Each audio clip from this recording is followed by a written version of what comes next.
So while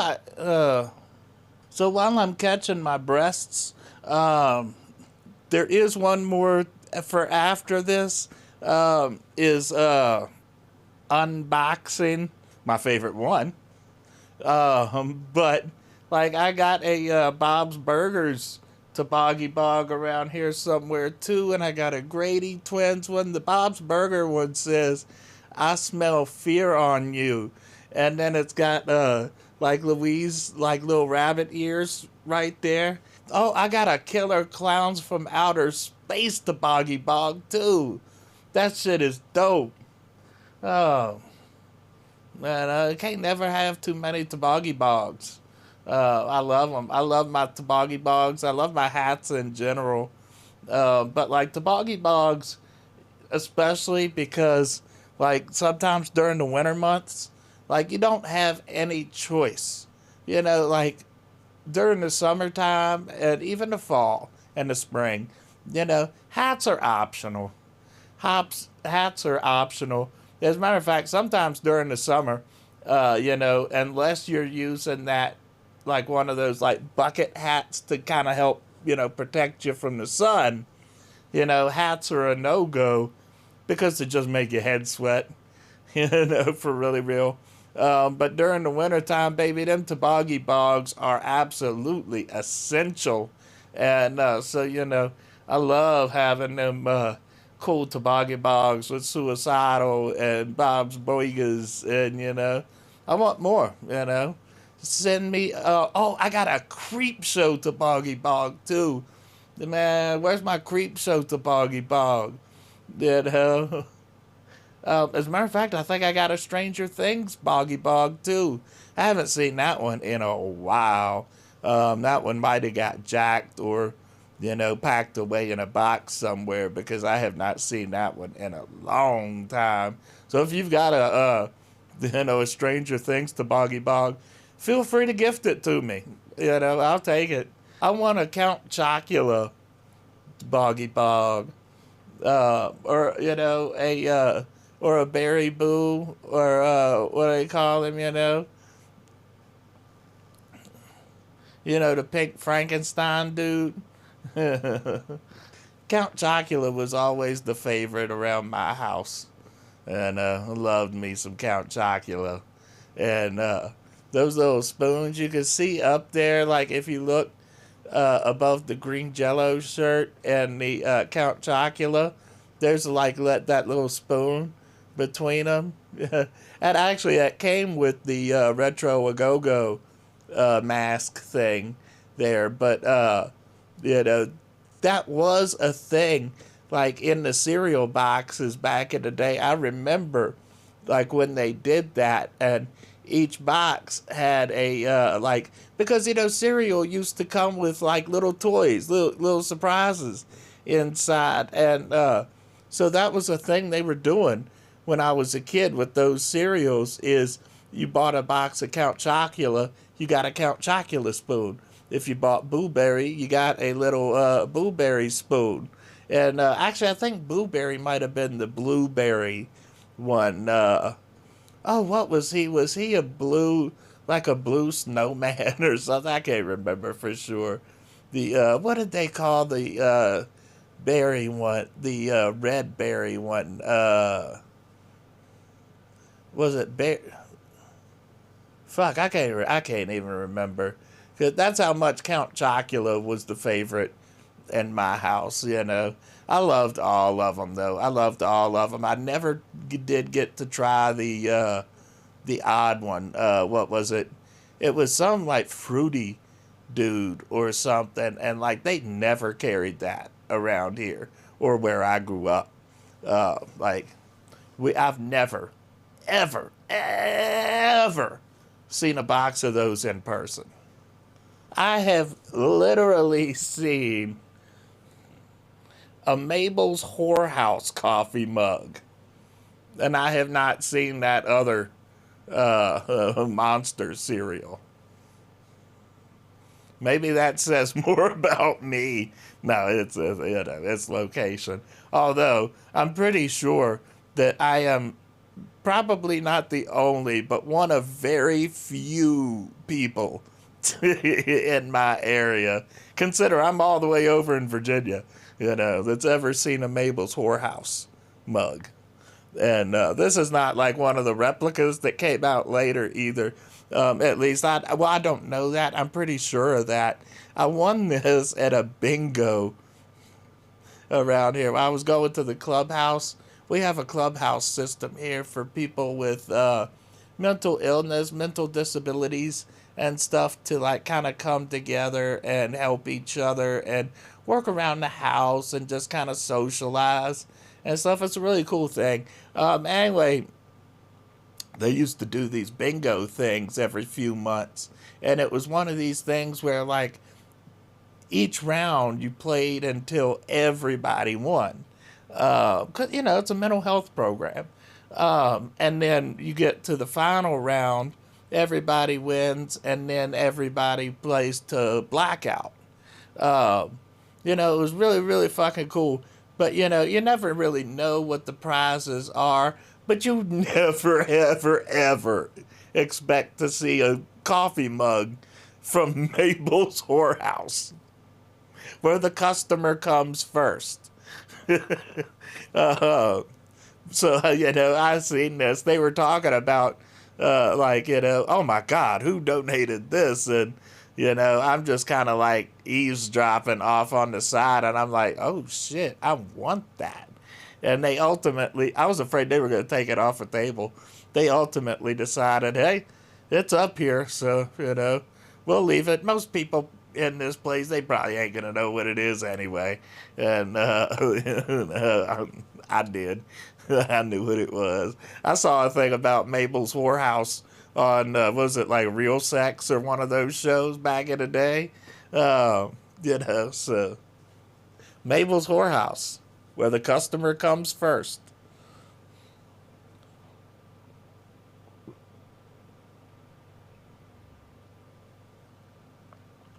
That was like a whole thing, or at least the story that I know and that I heard is, they did start selling these later, but what originally happened was that, people would come. Well, yeah, I mean, it's a whorehouse, but people would go and, it was like this big thing to go to Mabel's Whorehouse and steal one of their coffee mugs. And so they started trying to combat that by, putting this thing on their coffee mugs to say, hey, this was stolen from Mabel's Whorehouse. And in that way, it's labeled as being stolen. And if nothing else, it provides a little bit of advertising for it, and so this is, what came to be is stolen from Mabel's Whorehouse, where the customer comes first. And, yeah, so then later, they started selling them, and, then years down the road, long after they closed or got shut down, or I don't know what happened to them, because as far as I understand it right now, prostitution is definitely not legal in Las Vegas. It's legal in Reno, but I believe that that prostitution is not legal in Vegas. So, I'm guessing that changed. But anyway, so they did make replicas years later. And then you could also buy shirts that have, the coffee mug and stolen from Mabel's Whorehouse. And, so I don't really know that this isn't a replica or an original. I don't know what the how to tell on my own. But, I'm happy to replica or original. I'm happy to own a little piece of horror history. Hey, sex work is work. And sex worker, be high on my thing, whatever, right now. But, sex work is work, and sex workers deserve all the same rights and protections as any other worker in America. You know? Basically, what I'm saying is God bless the sex workers. Cheers. I wouldn't say that this is my favorite coffee mug, because my favorite coffee mug, just 100, is my mom's coffee mug. Yeah, killed them. Killed them all. Oop. Get back in focus there. That was my mom's coffee mug, so I love it. But, oh, that looks weird with with that thumbnail underneath of me. That looks weird. Can I fit my arms into my arms? Oh no, because that one, oh, wrong one. This one is my hand, so I gotta like, uh,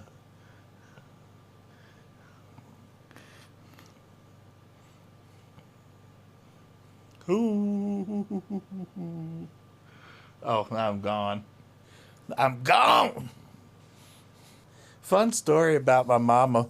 Uh, I spent my 21st birthday in Western State Hospital, which is basically, like one of the state-run psychiatric institutions. Um, and on my birthday, she brought me some porno mags. you know, my mom was cool as fuck. My mom was cool as fuck. I had the greatest mom in the whole world. Not about to doubt it. Until your mama loves you enough to bring you porno mags in a mental hospital, talk to the hand. Talk to the head. Oh, look who's waking up. She's like, you over there talking about my grandmama I never got to meet, you son of a bitch. Should be, meow, brrr, meow, brrr. I just saw the top of her head and I thought I had Marge Simpson on my shirt. Elvira. I love me some Elvira. You know. It's funny. Like, I watched a whole bunch of dudes get all mad when it came out that she was in a relationship with a woman, And you know why they're mad? They're mad because, they're saying that she's irrelevant, she's throwing it in everybody's face. No, she's not. You know, uh, they're mad because they not only do they see that she's not available anymore in a relationship, but she's in a relationship with a gender that they aren't. So like they feel like their odds have gone down dramatically, and the truth is their odds have not gone down of hooking up with Elvira at all, because their chances were always zero. It's like with Trump trying to say, grocery prices are coming down 500%. Like, that's your chances with Elvira. They can't go down any lower because you never had a chance. I get it. I'm in the same boat. It's just I ain't mad, because I always knew that. You know, if I wanted to, I could take that mental image and go jerk off about it. Can't nobody take that away from me, because that's my own thoughts, and I'm not yelling it out and, trying to cross boundaries with that thought. I'm just saying I could if I wanted to. I'm not saying I am. I'm not saying I'm not. I'm saying I could.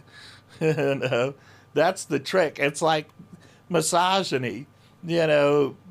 Most people think that misogyny is just saying anything about a woman, or just saying, oh boy, I'd like to hit that, or even some dudes think it's as far as like saying, oh, you look nice tonight. No, that's not what misogyny is at all. Misogyny is saying that because she's pretty, she's a whore. Misogyny is saying that she belongs in the kitchen. Misogyny is saying that because she wore that outfit, she deserves to be essayed. You see me? Do you see me? Do you see me? That's misogyny. You know, so, you know, again, just to reiterate, you know, your chances with Elvira were always zero. You know, and I always loved Elvira before, but, you know, when I started seeing how much she supports the community, you know, that made me love her that much more, you know. Well, I was going to say, I don't care if she's got a girlfriend, a wife, whatever. I do care, you know, because good for her, you know. I want her to be happy. The same as all these porn stars that I'm never going to get to sleep with, you know. I want them to be happy too. You know, like that thing we were talking about in another video with Carla Lane. I'm sad that the video was not with Carla Lane and she was just an extra. But if for whatever reason she doesn't feel comfortable doing film anymore, other than, you know, being an extra, as long as she's happy, I'm happy. You know, I mean, I'd like, don't get me wrong, I'd love to see Carla in like a VR porn. Oh my God. Oh my God. Oh my gird. My gird. But, you know, I'm happy that she's happy. I am sorry for rambling on. You know, I took that Eddie before we started filming, and got a little out of hand. And it always does, because I, you know, these are 35 grams a square, and I ate two. So, you know, not the biggest dose in the world, but it ain't the smallest either. You know, that's just how Eddies go. Um, any hoot and kitten caboot. Thank you all for, well, I'll save that for the end of here. Future me is on the job. I'm saying, who you gonna call? Tommy G. You know, no, not Ghostbusters, you asshole. Not Ghostbusters, you son of a bitch. You're calling Tommy G. You know, say, hey, fat guy, love you. Or so, I hope anyway. You know, I hope so. I hope you love me. I love you.